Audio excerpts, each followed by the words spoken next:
My dad works in B2B marketing. He came by my school for career day and said he was a big ROAS man. Then he told everyone how much he loved calculating his return on ad spend. My friends still laugh at me to this day. Not everyone gets B2B, but with LinkedIn, you'll be able to reach people who do. Get a $100 credit on your next ad campaign. Go to linkedin.com/results to claim your credit. That's linkedin.com/results. Terms and conditions apply. LinkedIn, the place to be, to be. Hey, I'm Ryan Reynolds. At Mint Mobile, we like to do the opposite of what Big Wireless does. They charge you a lot, we charge you a little. So naturally, when they announced they'd be raising their prices due to inflation, we decided to deflate our prices due to not hating you. That's right. We're cutting the price of Mint Unlimited from $30 a month to just $15 a month.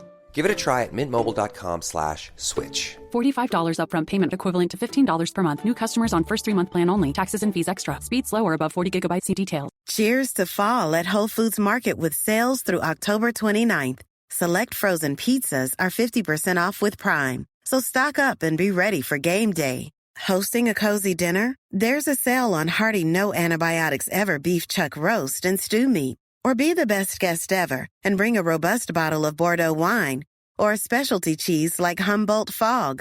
Cheers to fall at Whole Foods Market. Must be 21 or older. Please drink responsibly. Surviving Sister Wives contains adult content that may not be suitable for Latter-day Saints or sinners. Listener discretion is advised.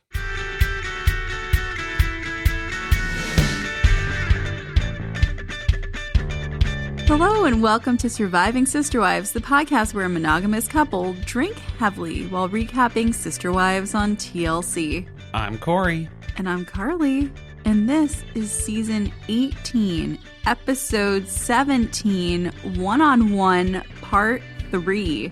And if you couldn't tell, I'm feeling a little under the weather, if you couldn't hear it in my voice already. Turn the bass up a little bit, huh? I guess so.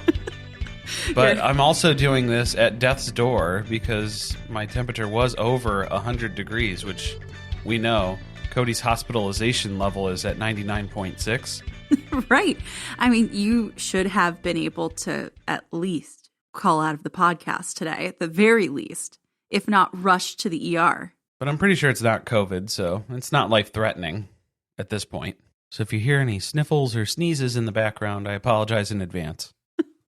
Right, you do have to edit the episode as well, so it might be in a NyQuil days. This is your part where you then read the TLC description. Oh, okay. I'll jump in there. In part 3 of this riveting one-on-one interview special, Kody talks about sabotaging his relationship with Robyn. Suki discovers how a personality test might have contributed to the family drama, and Christine reveals her engagement to David. I don't know if they could say reveals at this point because this People magazine reveals. It's common knowledge.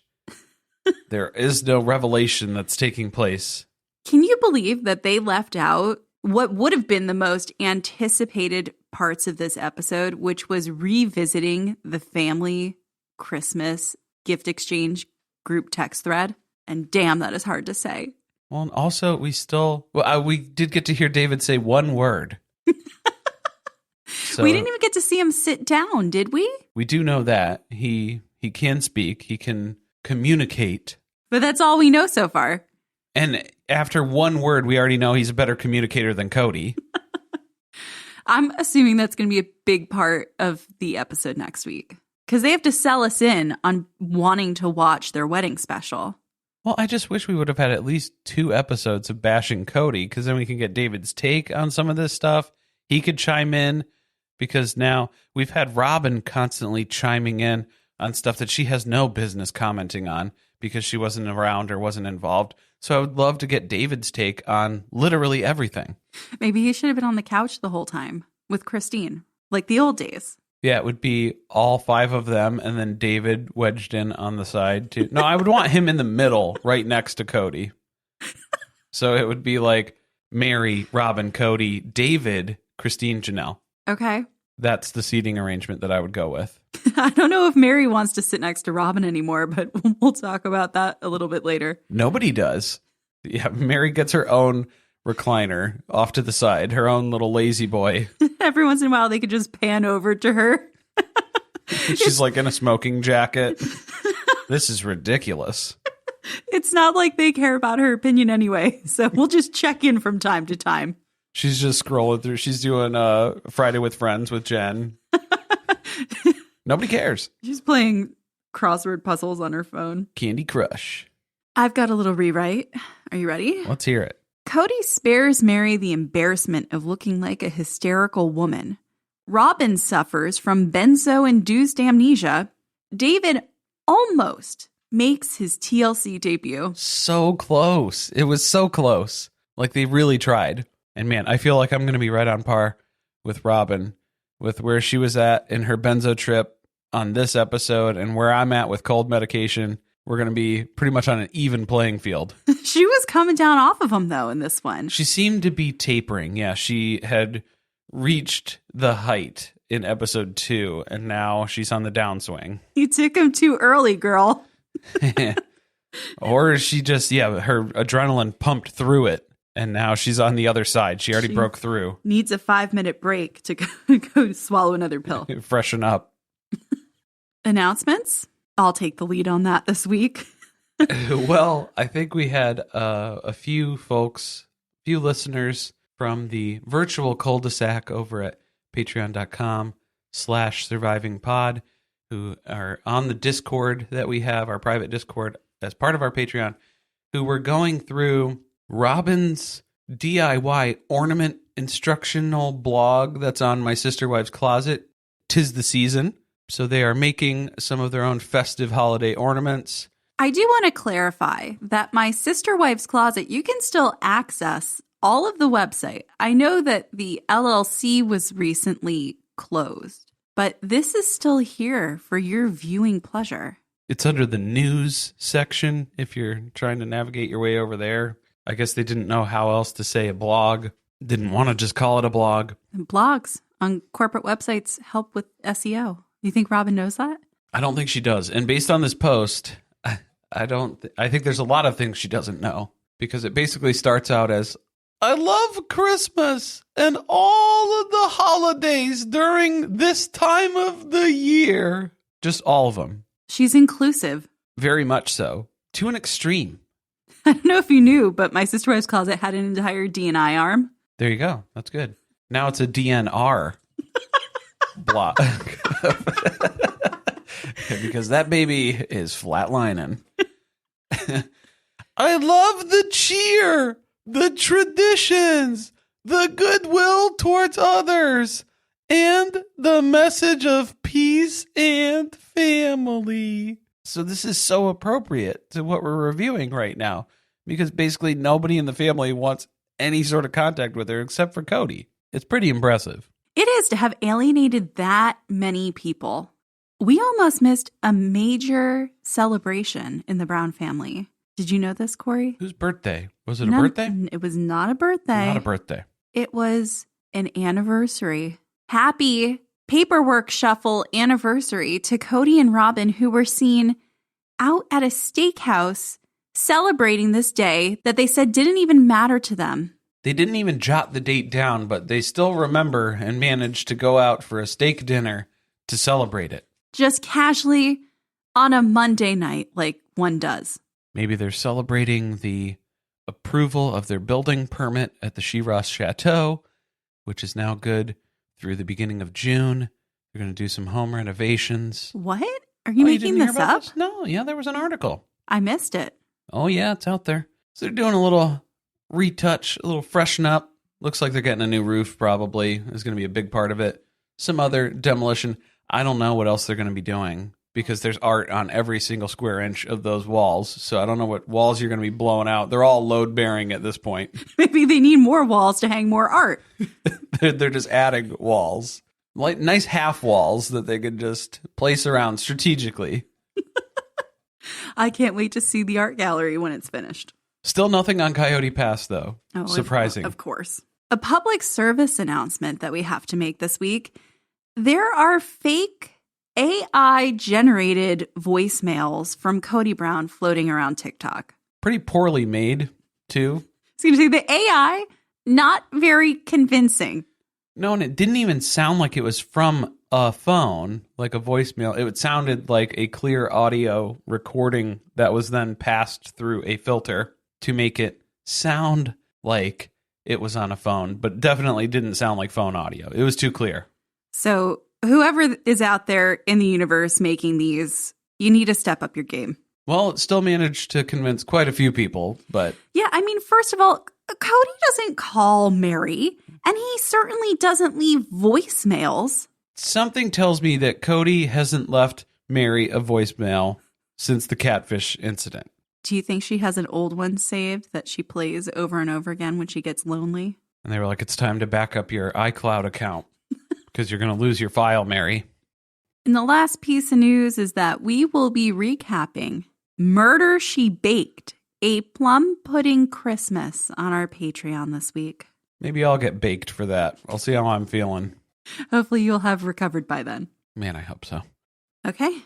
It's time to, dive into this episode, which was very centered around Meri and Robyn. And also highlighted a lot of Kody's shortcomings, which wasn't really a surprise. No, but we like talking about that. So the first thing that seemed to be the consensus coming out of this episode, the way Kody broke up with Meri was very uncool. Well, Kody doesn't think so. But basically everybody else on the planet can agree that, yes, it was handled very poorly. Is uncool the catchphrase of this tell-all? It is for Meri. Janelle, too. Remember? Janelle said that was uncool. The opposite of cool. So we start off with watching the breakup happening on Coyote Pass. And Christine is just now realizing that Robyn was there to witness Meri and Kody leaving each other. Well, because maybe some of the first clips that they showed her, it was when Robyn had excused herself to go take a lap around the property because she was basically having a panic attack at the sight of Meri and Kody's marriage coming to an end in front of her. So maybe Christine wasn't fully aware that, yeah, Robyn is at this conversation.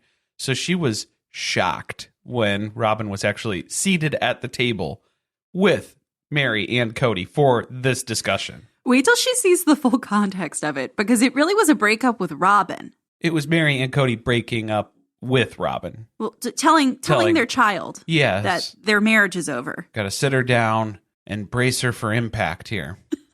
She also did not realize that Meri had learned at the last tell-all that her marriage was over in front of everyone, that she had not previously known that. Way to go, Suki. So I feel like Christine is probably feeling much more secure in the way that she chose to leave and feeling like she probably made the right decision, seeing how this went down with Meri. Christine has no regrets this season. No regrets. No, None. Zero. But Cody's still defending his actions. He's like, look, I mean, we talked. We had these conversations. Some of them were on camera. Some of them weren't. But they weren't really conversations, at least according to Meri. In Cody's head, they had conversations. He played out a lot of different scenarios. But then he didn't relay any of those discoveries to Meri. And Meri's big thing was she wanted this to happen on camera. She wanted a gotcha moment with Kody on Coyote Pass. But he was not playing into that at all. He's still deflecting everything over to Meri. If you're deciding to leave, that's your decision. Right. And the only things he would say on camera were like little shitty comments that would leave the audience, which we all definitely picked up on that, to believe that he didn't want to be in a marriage with her anymore. But he never said to her face, this is over. He would tell everybody else, but not Meri. He would tell the producers. He would tell Robyn. He would tell Janelle. He told all of his other wives, everybody else on the planet, except for Meri. He could not get to the nut's edge of this marriage. But that was for Meri's sake, right? That's what he said. He couldn't tell Meri this because what would happen was Meri would react in a crazy way. She'd just fly off the handle. So he's doing this to preserve Meri's sanity because she really has nothing left going on in her life. So she can't lose me, too, on top of it. Well, that's what all the blogs that he read online told him was don't tell your wife this because she's going to overreact. She's going to become hysterical. You're going to need to maybe like check her in to a facility, which maybe would have been the way Kody would have gotten rid of her years and years and years ago. A meritarium. Problem solved. Barn dominium sanatorium. I did like that Meri made the point that Kody had this promise with Robyn where if this was to happen in their marriage, that they weren't to love one another anymore, that he would approach her, tell her about it, and then they could figure out how to move on from one another. And that he knew that all this time, and he didn't give her the respect that he had promised Robyn. Well, yeah, it's because he cares about Robyn. Oh, yeah, it's very obvious that if Kody doesn't care about you, he doesn't respect you, even just as a human being. Never mind someone that he was married to for 30 fucking years and has a child with. Well, the other part of that that's interesting is I feel like Kody kind of knows that he was extra shitty to Meri. He feels guilty because he's very quick to shit talk Janelle and Christine. But with Meri, he doesn't seem to be going there. I don't know if he's like, I've already kicked Meri while she's been down for so long. I'm not going to continue doing it. And like in the back of his mind, if there's just that lingering guilt that he has for the way he's treated her over the past few years, 10 to 15 years since Robyn joined the family. I don't think so, because I don't think that he's capable of reflecting and feeling guilty for his own actions. But I do think the major difference is that Christine and Janelle chose to leave him, whereas he has left Meri. So now all of a sudden he doesn't have this ill will that he wants to shit talk her like he does with Christine and Janelle. He's been done with her. Also, I kind of feel like Meri knows where the bodies are buried, and that might be part of the reason why he doesn't want to say a whole bunch of crap about her. Maybe he caught wind of this book that she's trying to write. Unbecoming sister wife. Did you realize they didn't show that clip at all this episode or in the upcoming? The voice will be heard? Yeah. I thought we did see it again. Did she say it in the episode? And then like that was it? I think that was it. I think she said it in the episode. Are you that was fucking kidding me? That was it. She didn't announce anything. No. No. What was the point? They're just building up storyline. They're just trying to get you invested. By the time she finishes this book, this show is not going to be on the air anymore. And no one is going to want to buy it. That fits their timeline. Well, especially with Meri. You don't find out things that happen until 20 years later. So she's going to posthumously publish this book upon her death that actually tells her story. This all kind of leads back to the conversation about how Kody is a different person from the one that everybody married all those years ago. And then they show a clip where he's talking about how he hates his life and he doesn't want Robyn to see how dark he's gotten. To which Meri had her cold-blooded response because Suki was asking if she's concerned at hearing Kody talk this way about how much he hates his life. And she's like, no, not anymore. I don't really care. He made it pretty clear that he didn't want anything to do with my life. So I do not care at all if he hates his. Even better if he hates his life. It's crazy that he would hate his life when he is only now surrounding himself with people who cater to him. And it's all a very curated life that he's responsible for. But then he's shitty. Whose fault is that? It's your fault, bud. You blew it. Well, I mean, maybe it's because he's running out of people to blame the problems in his life on. Oh, yeah. And he's somehow starting to realize that perhaps all roads lead back to him. And maybe Robyn isn't the perfect wife that I thought she was. Who would imagine that? That's impossible. Because Robyn's basically telling us, oh, yeah, he's self-sabotaging. And I have to stop him from picking fights with me all the time. He picks fights with me. Picks fights. And then Suki asked for examples, and Robyn couldn't think of a single example. No, she just starts to pretend to cry. That's the move. I have to make Suki feel bad for asking me a question. That's my defense mode. She's really bad at coming up with examples for anything. That's why we didn't get to see her when they asked about the song. At the beginning of the tell-all, what would the theme song of this show be? She's an actress, but she's not good at improv. The whole reason, though, that they're having all these fights is because Kody doesn't trust women now, which we all came to that conclusion, right? When we found out that he was on the manosphere. Yeah, it's all making sense. It makes more and more sense the further we go along in the tell-all. Robyn's catching up, but that includes her. He also is having issues with trusting her, and he's suspicious. Now, Kody comes as close as possible to admitting that all of this stuff is his fault when he says that basically the devil made him do all of this. But wasn't he coming to the realization this season that he should just be the devil that he always thought that he was? So was that him saying that it was him? Ooh, good catch. I don't know. She should have brought that up. Suki, we got to roll the tape. They need to really get someone on this show who remembers all the things that have been said and can quickly reference tapes and pull them up. To be fair, that should be the producer that's doing that, well, not the host. Well, we need a producer who has these at the ready. 100%, because the producer should know all of this series as well as anybody else who's been watching this for as long as we have. I like the subtle dig in there. For as long as we have.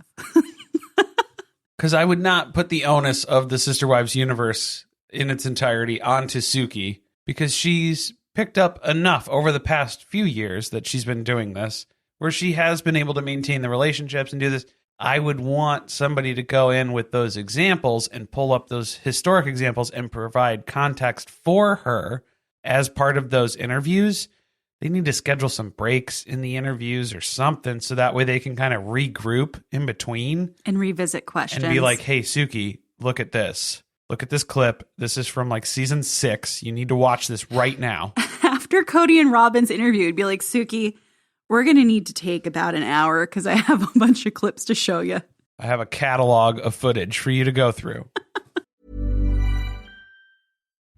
Hi, I'm Cindy Crawford, and I'm the founder of Meaningful Beauty. Well, I don't know about you, but I never liked being told, oh, wow, you look so good for your age. Why even bother saying that? Why don't you just say you look great at any age, every age? That's what Meaningful Beauty is all about. We create products that make you feel confident in your skin at the age you are now. Meaningful Beauty. Beautiful skin at every age. Learn more at meaningfulbeauty.com. Hey, I'm Ryan Reynolds. At Mint Mobile, we like to do the opposite of what Big Wireless does. They charge you a lot, we charge you a little. So naturally, when they announced they'd be raising their prices due to inflation, we decided to deflate our prices due to not hating you. That's right. We're cutting the price of Mint Unlimited from $30 a month to just $15 a month. Give it a try at mintmobile.com/switch. $45 upfront payment equivalent to $15 per month. New customers on first 3-month plan only. Taxes and fees extra. Speed slower above 40 gigabytes. See details. My dad works in B2B marketing. He came by my school for career day and said he was a big ROAS man. Then he told everyone how much he loved calculating his return on ad spend. My friends still laugh at me to this day. Not everyone gets B2B, but with LinkedIn, you'll be able to reach people who do. Get a $100 credit on your next ad campaign. Go to linkedin.com/results to claim your credit. That's linkedin.com/results. Terms and conditions apply. LinkedIn, the place to be, to be. Bombas makes the most comfortable socks, underwear, and T-shirts. Warning, Bombas are so absurdly comfortable you may throw out all your other clothes. Sorry, do we legally have to say that? No, this is just how I talk, and I really love my Bombas. They do feel that good. And they do good, too. One item purchased equals one item donated. To feel good and do good, go to bombas.com/ACAST and use code ACAST for 20% off your first purchase. That's BOMBAS.com/ACAST and use code ACAST at checkout.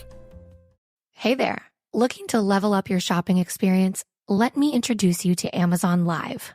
If you haven't heard, it's a shoppable video experience where influencers and creators showcase the latest must-haves all while you shop in real time. And for those who love some celeb gossip, reality stars like Kyle Richards, Lala Kent, and friend of the pod, Paige DeSorbo. On her new show, In Bed with Paige DeSorbo, Paige invites top-tier guests to cozy up in her fluffy bed where they spill secrets, share nighttime routines, and even whip up midnight snacks. Stream and shop new episodes of her series In Bed with Paige DeSorbo every Tuesday at 7 p.m. ET, by going to amazon.com/live/page_DeSorbo. Or you can watch Amazon Live's new live TV channel on Freevee or Prime Video under the DIY section and shop along on your phone. So this is where we find out everybody's relationship issues with Kody are because they don't have a good relationship with Robyn. Which we knew. But like any issue that you had with Robyn became a major issue in your relationship with Kody. And this is where we get a whopper of a lie where Cody's talking about how he was always equitable with his time, which I feel like he's thinking back to a very selective time period before Robyn joined the family. Because you can't even say it was equitable when Robyn hadn't married into the family yet and she was expecting a knight in the rotation in Lehigh. Right. And they had that whole argument amongst themselves about, is someone who is not a wife yet eligible for those types of benefits? Or does she have to wait until after the wedding has taken place? We knew Christine's stance. But he's been saying this kind of thing since Christine left and made that same complaint that he was not even with his time. The thing that was really disturbing about this was when he was talking about how mad he gets when other people blame things on Robyn, because he feels like there's this common thread, whether it be in his family, whether it be publicly, people who watch Sister Wives. Everyone blames Robyn for literally everything, even things that are his fault. But then he said it got to a point where if you would say something negative against Robyn, I would be like, I'm going to punch you in the mouth. So how many times has he wanted to punch us in the mouth? Now, who has the counter on that? Well, he says this after he talks about how one of his children was complaining that he was spending too much time at Robyn's house. Sir, people are already disturbed by how angry you get. Let's not say things that make it seem like you're willing to engage in domestic violence. Do you know how fast Gabe and Garrison would whoop his ass if he tried to punch them in the mouth, though? Because that's who he was talking about. Definitely, that's who he was talking about. But he's got those six-pack abs. No, he doesn't. He doesn't have the body or the immune system of a 20-year-old. Durability and stamina alone. He's got old man skin. It's just going to split wide open. Please, don't remind me. As soon as it makes contact with any other physical surface. Of the old man balls. Old balls. Oh, man. But then we get to my favorite part of this episode, which was the whole debacle with the personality test. Because, of course, Christine remembers. Christine always remembers. Well, this was her example of an issue that she had with Robyn, because she's racked her brain since she left the family and Kody has told her she had all these horrible relationships, and especially with Robyn. And she can only come up with a few times where she had a real issue with Robyn. And this was one of them, where Nancy had them take a personality test. And Christine was real into it because she wanted to learn more about, there's 5 adults in this family. We all had different personalities. And she harped on it a little bit, especially the part about Robyn's personality being really into drama. Well, she took it like as fact. Christine wasn't understanding that these are kind of personality archetypes. These are generalities based on a test response. It's not the end all be all of the makeup of your personality. The culmination of the entirety of psychology rolled into one to assess you as an individual in this moment. It's not really that. Well, okay, but counter argument, when the other wives were asked about their results, they felt like it was very accurate. They felt it was accurate. That's good if you're being honest on the test. Because then that's the thing too, is when we've looked at, because this is for the Enneagram, is what it sounded like these test results were, because they were given a number as a result for their personality types, which that pairs back to the 9 categories of the Enneagram types, because this goes all the way back, I think it was season 6, when they were having one of their first therapy sessions with Nancy on camera. And this was the one where Pat was there too. Pat was there for this test. So you think that Kody would remember. They didn't even ask Kody about it. I guess Kody blocked it out too. Or Robyn blocked it out of Cody's mind. I don't know. We're not sure how it works at this point. I don't know how it works. But this was all done on camera. So to deny it, for Robyn to look Suki in the eye and say, I don't remember taking a personality test. Oh, well, maybe I did. Right, because she tries to get out of it when Suki confronts her about this by pretending she has no memory of this ever having taken place and that someone else must have taken the test and answered the questions the way they thought she would answer. And that's how this whole thing played out, because she didn't take a test. But if you go back to season 6, you can watch Robyn being distributed the test and given a pencil to answer it. And then you can see in the following episode, her being handed back her paper with the information about her personality from the results. So the biggest disservice on this show is that we didn't get Robyn's results. We only heard Meri and Janelle's results on camera. Well, they should have called Nancy. Oh, man. You think they're probably in a file somewhere. Something tells me that Nancy hangs on to every single piece of paper that passes through her office. I just get that feeling from her. They're in a filing cabinet somewhere. They have to be. But the delusion to deny that this ever happened when you filmed it. And this was also when she was shitty about it, because she did not go to the next appointment they had with Nancy. Remember when she had the bellyache when they were supposed to be doing like a family building exercise with Nancy? I remember the first one that they did with Nancy was they put their heads together in Arizona. This might have been it. This might have been that trip, because they stood in a circle and they all put their heads together, and that was their family position that they wanted to take. I don't know what to call it. Their family formation. Sure, yeah. That's the structure that they wanted to go with. And then Robyn was like, yeah, I don't think I want to do therapy anymore. After that, that was pretty much it. That was the last that we saw of her for that trip, pretty much. But this had me going, because then we got to think back to Christine was kind of a loose cannon at the beginning of their therapy ride here, where Christine was getting a little bit of knowledge, and then she was dangerous. She was running with it. She was confronting Meri in her library, berating her, telling her that she sucks the joy out of everyone's life, and I wouldn't invite you into a room unless I really had to, and even then I didn't want to. Hey, maybe that's the conversation that she wanted Kody to have with her. Brutally honest. So I don't know if maybe what were those discussions with Robyn like about her personality test results? Were they that damaging?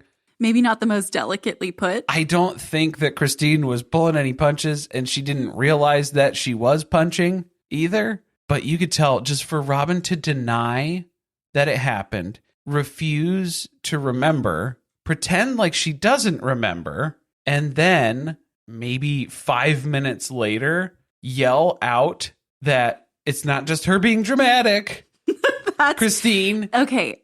Her mask slipped. Oh, man. You can tell she's thought about that every fucking day since they took that test. Yes. Whatever Christine said to her, she has not let that go. No, she's still angry about it. Just as angry about it as the day it happened. The biggest reaction we've gotten from her. And that's a lot when you're on a benzo. Or coming down from, whatever. That kind of nicely leads us into the next major point of the tell-all, which we learn no one has a relationship with Robyn anymore. Why would you? Well, I feel like it was questionable for Meri, right? I mean, we know right off the bat. Christine doesn't trust this bitch. She doesn't like her. She straight up told her to her face, I don't want to have a relationship with you anymore. I need a break. It's a good call. But Meri tells Suki she does not consider Robyn her sister wife anymore. No, to be a sister wife, you have to be women who are married to the same man, and now Meri is not married to that man. Which is consistent with her stance from the last tell-all when Christine left, and she said that exact same thing. But did she have another dick in her? Right, that is a qualification. It's Robyn's rules. For a legal divorce. Because Robyn is an expert on divorce. We found out this episode as well. But the big thing is that Meri does not fully trust Robyn, which I don't feel like we would have heard her say earlier in the season. That's newer Discovery type information for Meri at this point. Christine has never trusted Robyn, and that's why she has no interest in pursuing or repairing a relationship with Robyn, because there's a lot of things that Robyn says, and then it doesn't match up with a lot of what Robyn does, because she keeps talking about the big picture, big family all together, but then constantly is doing things separate from the rest of the family, isolated, and just kind of bogarting Kody's time. Accurate. Very, very accurate. But the thing about Meri not trusting Robyn, even though that's a new thing for her to share with us, apparently this has been going on for a long time, because she tells us it started with the catfish. Because Robyn had a friend, her name is Kendra, and she was in Robyn's ear during the whole catfishing thing, trying to convince her that Meri was going to leave the family. She was not only in Robyn's ear, she was all over the internet saying those types of things as well. But that kind of broke the trust for Meri, but apparently not Robyn, because Robyn's like, no, we don't have a trust issue. Everything's good with Meri. I've got her right where I want her. I do not recall the catfishing. There was a lot of deposition speak this episode. I do not recall from Robyn, where she was answering a lot of Suki's questions in that manner. Well, that or pretending to cry, because then Suki brings up in a question the fact that she has ex-sister wives, and Robyn starts to lose it. Well, why would she's never gonna say that she has ex-sister wives, because then they would have to change the name of the show. It'd be a whole thing. That's what I feel like it's about, though. I don't feel like it's because she is so committed to this idea that they're going to have eternity together and that they're her sister wives forever, and she doesn't recognize the fact that they've left the family. No, it's because if Robyn doesn't have sister wives anymore, does this show exist? Because it's her only paycheck. And even that, we're running out of time on that paycheck. That's where Robyn stands with the family, and then we get into the situation with the kids. So we're going to revisit the Christmas gift exchange group chat that was the event that caused a division between all of the kids that didn't exist prior, at least according to Christine. Well, and then we had footage of Robyn describing it as the most horrible day. What a horrible day. But it was footage of Robyn watching herself say that, and you could almost see her question, was I being too dramatic there? She was squinting while she was watching it. Am I being too dramatic? It's like, did her contacts fall out? Well, she did have another moment where she saw herself crying, and that set her off sitting next to Suki in the reaction bubble down there in the bottom corner of the screen, where she started crying again, not at anybody else's turmoil here, but only her own. She scoffed at a few other things or gotten annoyed by things Kody has said, but her biggest reactions have been to herself. Pretty powerful stuff. So the real story of what happened on this text thread is Robyn's kids were the ones who were losing their shit. Well, and they just popped off. It was out of nowhere because people were saying, hey, it was exactly what we suspected. Janelle confirmed. It was like 9 o'clock at night on the East Coast. Not everybody lives in Flagstaff. Maybe Robyn doesn't remember that because all of her baby birds. She doesn't understand time zones. Well, time zones are complicated enough, especially if you're going to start explaining mountain time to her. Don't even get us started. But yeah, all those baby birds are still in her nest under one time zone. So she doesn't understand. It's 9 o'clock over there for Maddie, and she's got a couple little kids that she's taking care of. Can't just drop everything and jump on a call. Maybe we could schedule something.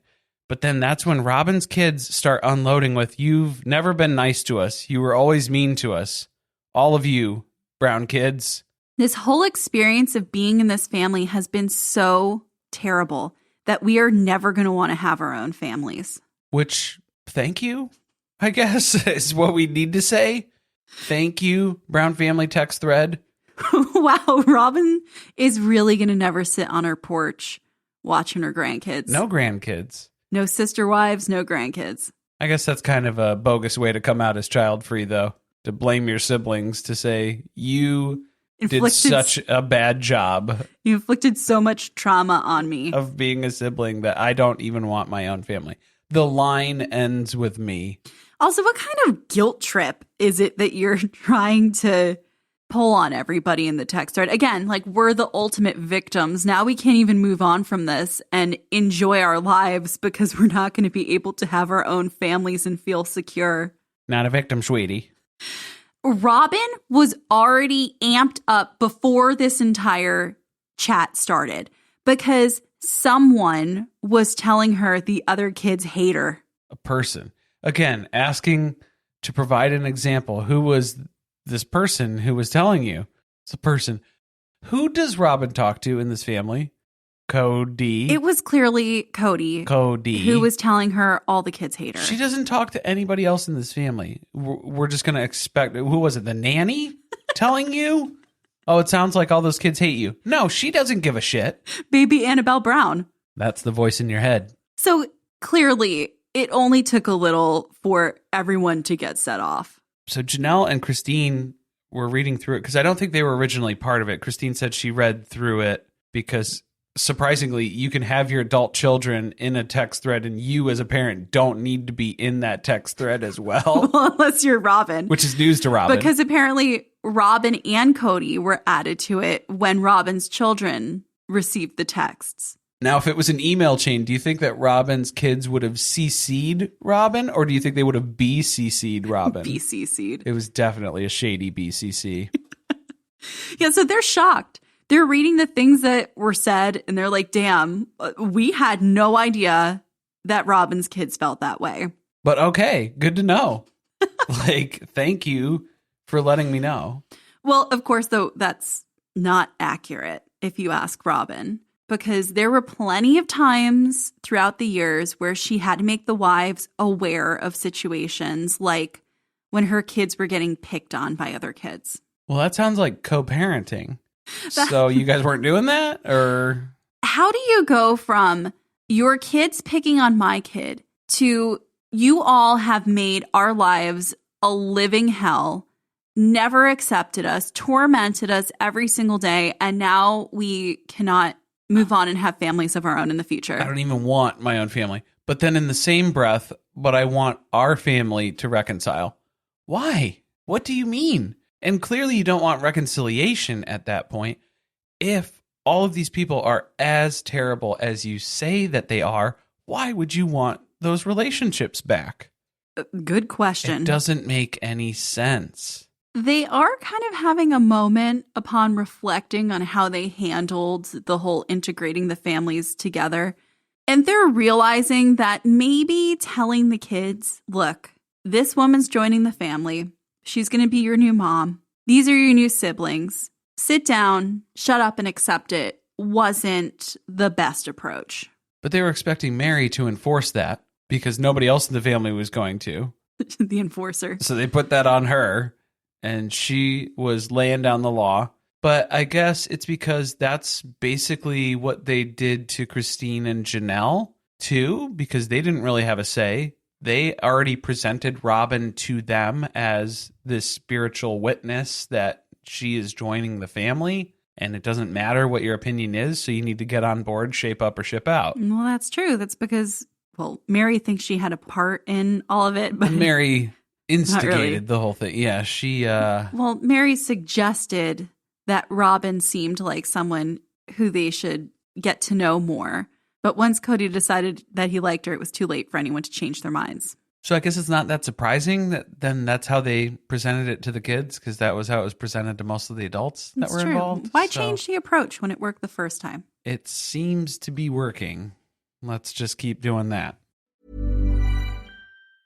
My dad works in B2B marketing. He came by my school for career day and said he was a big ROAS man. Then he told everyone how much he loved calculating his return on ad spend. My friends still laugh at me to this day. Not everyone gets B2B, but with LinkedIn, you'll be able to reach people who do. Get a $100 credit on your next ad campaign. Go to linkedin.com/results to claim your credit. That's linkedin.com/results. Terms and conditions apply. LinkedIn, the place to be, to be. Cheers to fall at Whole Foods Market with sales through October 29th. Select frozen pizzas are 50% off with Prime. So stock up and be ready for game day. Hosting a cozy dinner? There's a sale on hearty no antibiotics ever beef chuck roast and stew meat. Or be the best guest ever and bring a robust bottle of Bordeaux wine or a specialty cheese like Humboldt Fog.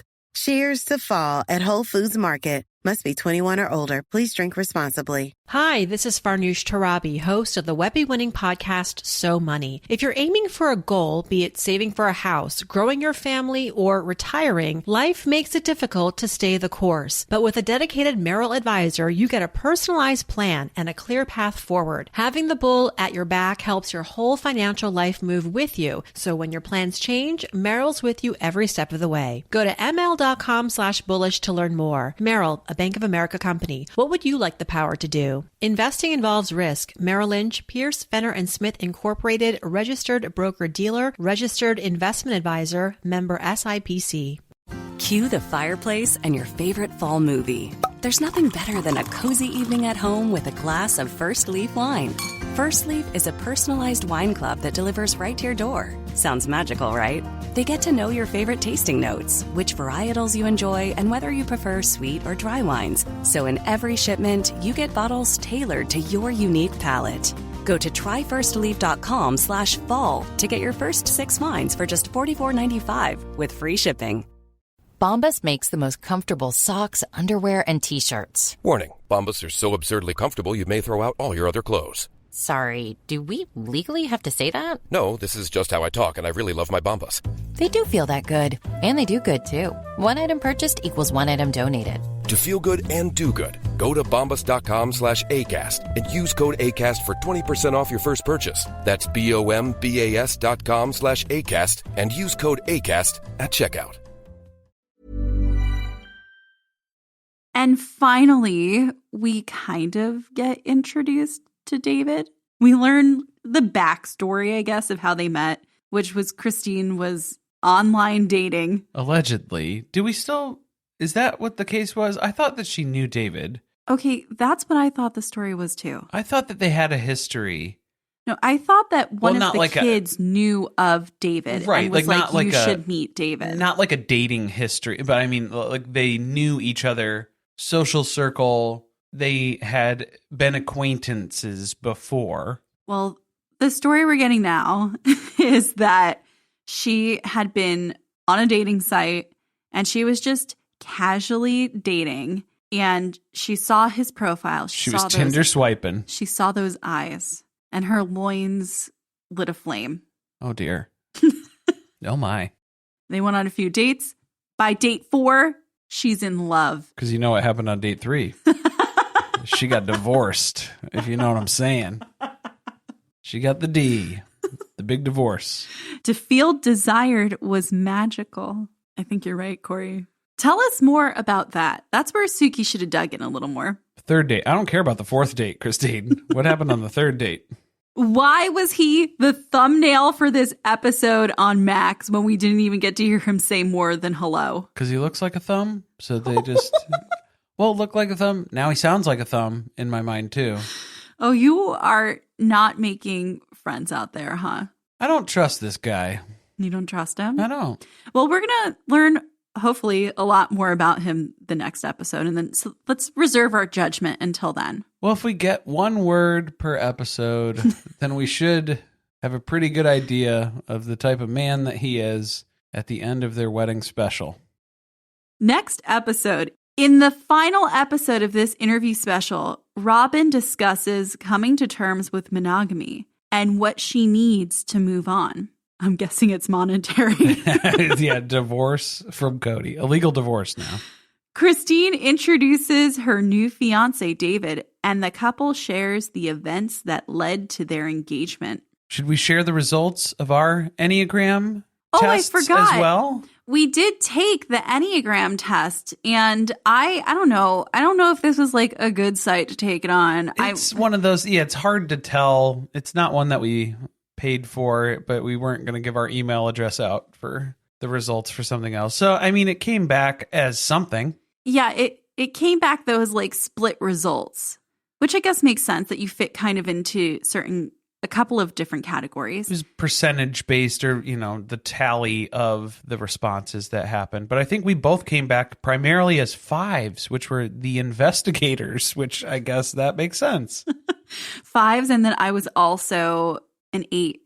So I believe that's the same as Meri, the challenger. See Meri girl. And then I was 9, the peacemaker. So I feel like that's probably Christine. Oh, I feel like Janelle said that she got the peacemaker. Oh. I don't know, though. I don't remember. Easygoing, self-effacing type, receptive, reassuring, agreeable, and complacent. That sounds like Janelle at that time. But I like the investigator for the two of us. It's the intense, cerebral type, perceptive, innovative, secretive, and isolated. Oh, well, it gets a little sad there at the end. Well, that's just podcasting in general. It's a very isolating experience. Well, you shouldn't feel isolated because we do have the Discord. That's true. Yes, there's a bit of a community that we've built around here, that we're not going through this alone. We are a collection of survivors, and thank you for listening. Okay, maybe we can talk about all of our Enneagram results there, or you could tell us like a real site that we could take it on. Yeah, maybe a serious one. Thank you for listening. If you want to support us, the best way to do that is by subscribing to the podcast and leaving a review on Apple Podcast or Spotify. Be sure to chat with us about the episode on our Discord channel by joining our Patreon, patreon.com/survivingpod. Stay tuned, share with friends. See you next week.